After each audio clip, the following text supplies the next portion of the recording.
기원전 401년 9월 3일 바빌론 북쪽 70km 유프라테스 강변의 뜨거운 사막 한복판, 먼지 구름이 하늘을 뒤덮고 수만 명의 군대가 서로를 노려봅니다. 1만 3천 명의 그리스 용병이 페르시아 제국 최정예군과 정면으로 부딪혔습니다. 그들은 고용주 키루스 왕자를 위해 싸웠고 그리스군은 완벽하게 승리하고 있었습니다. 철갑 방패벽이 화살비를 막아내고 김창이 적군을 꿰뚫었습니다. 페르시아 좌익은 공포에 질려 도망쳤고 그리스군 사상자는 단 한 명뿐. 그런데 단 한 방의 창이 모든 것을 바꿔놓았습니다.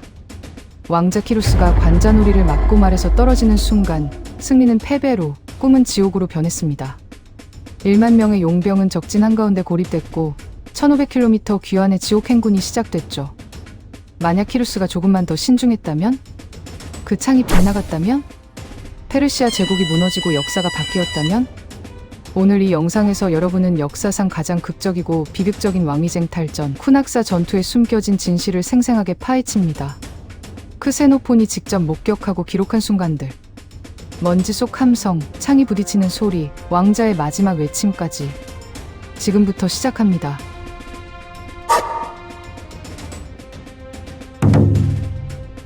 기원전 404년 페르시아 대왕 다리우스 2세가 죽었습니다. 장남 아르사케스가 아르타크세르크세스 2세로 즉위했지만 그의 동생 소키루스는 분노로 가득 찼죠. 키루스는 아버지로부터 특별한 사랑을 받았고 서쪽 아나톨리아 총독으로서 이미 막강한 권력과 부를 쥐고 있었습니다. 그는 내가 왕이 되어야 한다고 확신했죠. 크세노폰은 키루스를 용감하고 지혜롭고 병사들을 잘 이끌었다고 기록했습니다. 키루스는 은밀히 반란을 준비합니다.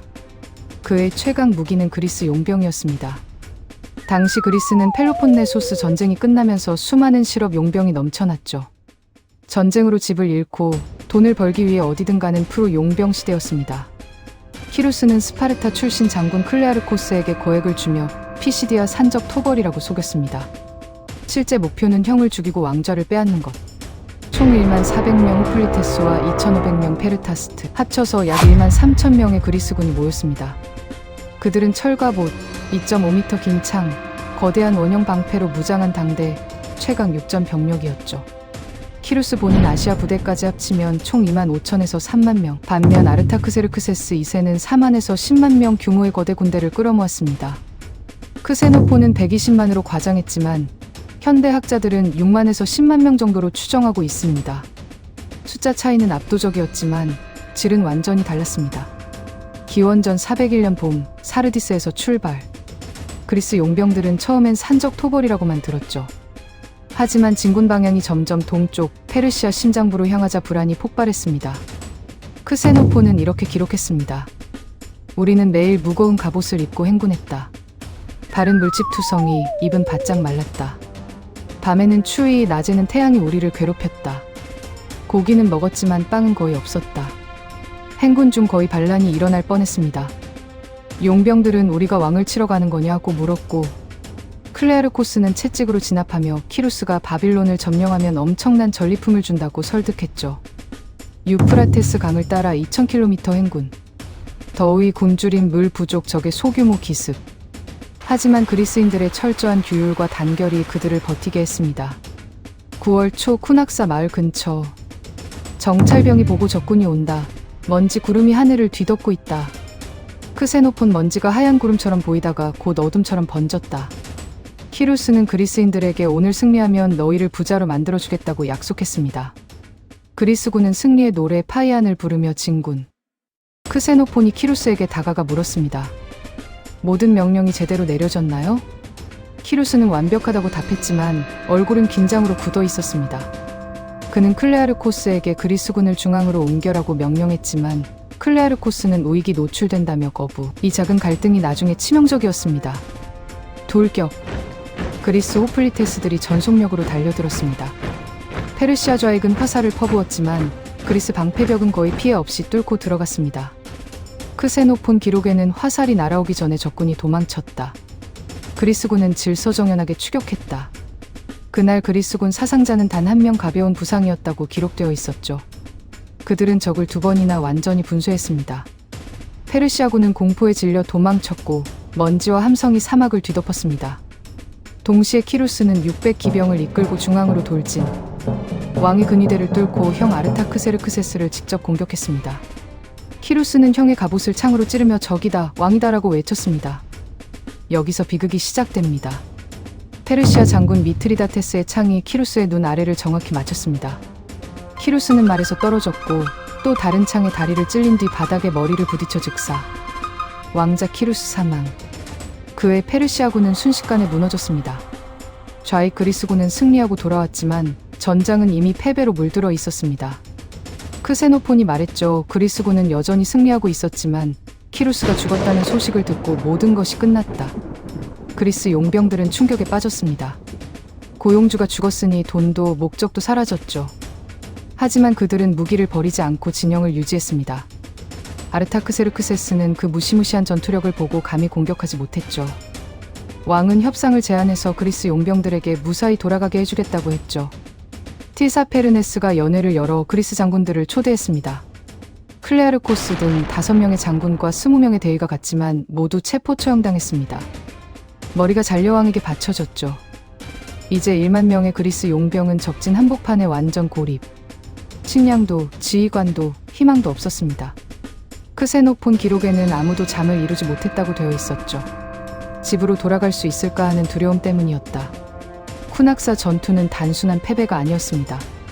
그리스 용병의 우수함을 증명했고 페르시아 제국의 내부 약점을 드러냈죠. 100년 후 알렉산더 대왕이 페르시아를 정복할 때 이 전투를 참고했다고 합니다. 그리스 중장보병이 페르시아 기병을 이길 수 있다는 사실이 퍼졌기 때문이죠. 이 전투의 핵심 교훈 5가지로 정리됩니다. 리더 한 사람의 과감한 실수가 전체를 무너뜨릴 수 있다. 규율과 단결이 생존의 핵심이다. 역사는 승자가 아닌 기록한 자가 쓴다. 용병의 충성은 돈이 아니라 신뢰로 유지된다.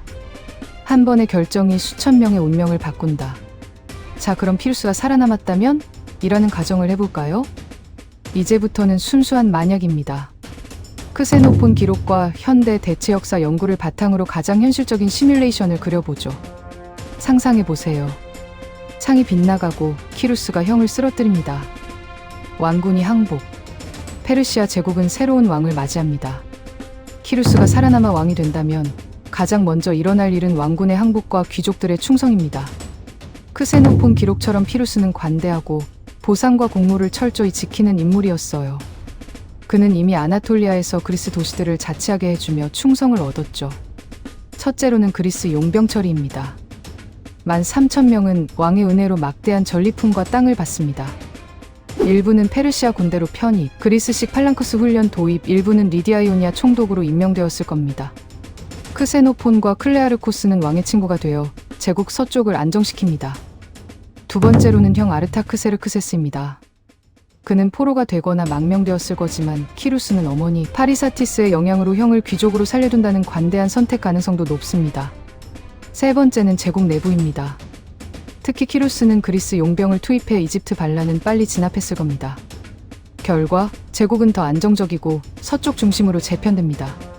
키루스는 스파르타와의 동맹을 유지하며 그리스 도시들의 자치를 확대. 페르시아군은 그리스 중장보병 전술을 도입해 혼합군으로 업그레이드. 현대 대체 역사 연구에서도 키루스 승리 시 제국은 50년에서 100년 더 강력하게 버틸 수 있었다는 의견이 지배적입니다. 키루스가 왕이 되면 그리스 역사는 완전히 달라집니다. 스파르타와의 동맹 강화하기 위해 키루스는 리산드로스를 서쪽 총독으로 임명. 스파르타는 페르시아의 지원을 받아 그리스 패권을 유지. 펠로폰네소스 전쟁 후 혼란이 줄어듭니다. 키루스는 아테네와 테베에게 분열하지 말고 함께 번영하자는 정책을 펼쳤을 겁니다. 특히 그리스 용병들이 제국에서 성공하자 본국으로 돌아간 용병들은 페르시아는 적이 아니라 파트너라는 인식을 퍼뜨립니다. 필립 2세와 알렉산더의 시대? 아마 나타나지 않거나 크게 약화되었을 겁니다. 페르시아가 강력하고 그리스가 안정되면 마케도니아의 페르시아 정복 명분 자체가 사라집니다.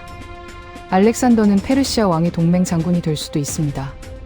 또한 키루스의 개혁은 경제 문화 쪽은 이오니아 도시들을 무역 중심지로, 제국 전역의 그리스 철학기술 유의, 조로아스터교와 그리스 신화의 융합 시작되었을 겁니다.